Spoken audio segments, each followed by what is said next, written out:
Hi friends, welcome back to my channel trendy ఆలోచనలు. అందరూ ఎలా ఉన్నారు ఫ్రెండ్స్? సో టుడే వీడియో వచ్చేసి అజియో నుంచి అయితే అన్బాక్సింగ్ వీడియో అయితే చూశాను ఫ్రెండ్స్. ఇది వచ్చేసి నేను అజియో నుంచి అయితే ఒక కుర్తా తెప్పించానండి. అది ఏ విధంగా ఉందో నేను మీతో షేర్ చేస్తాను.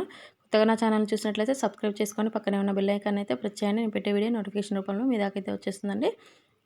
ఈ కుర్తా వచ్చేసి మనకి బ్రాండ్ వచ్చేసి ఆవాసా బ్రాండ్ అండి. ఆవాసా బ్రాండు. ఇది కుర్తా వచ్చేసి షార్ట్ కుర్తా అండి, లాంగ్ కుర్తా కాదు. ఇది వచ్చేసి నాకు ఓవరాల్గా 250 వరకు వచ్చేస్తుంది నేను కూపన్ అప్లై చేయడం వల్ల. ఇది కలర్ వచ్చేసి మనకి బేబీ పింక్ కలర్ అండి. మనకి బాడీ పార్ట్ వచ్చేసి లైనింగ్ అయితే వచ్చేసింది. హ్యాండ్స్ వచ్చేసి 3/4 హ్యాండ్స్ అయితే వచ్చేసాయి. మధ్యలో ఇలా వైట్ డాట్స్లో అయితే ఫ్లవర్స్ లాగా వచ్చేసింది. కొత్తగా నా ఛానల్ని చూసినట్లయితే సబ్స్క్రైబ్ చేసుకోండి. పక్కనే ఉన్న బెల్ ఐకాన్ అయితే ప్రెస్ చేయండి. నేను పెట్టే వీడియో నోటిఫికేషన్ రూపంలో మీ దాకా అయితే వచ్చేస్తుందండి. Thank you for watching friends. Please subscribe చేసుకోవడం మర్చిపోకండి.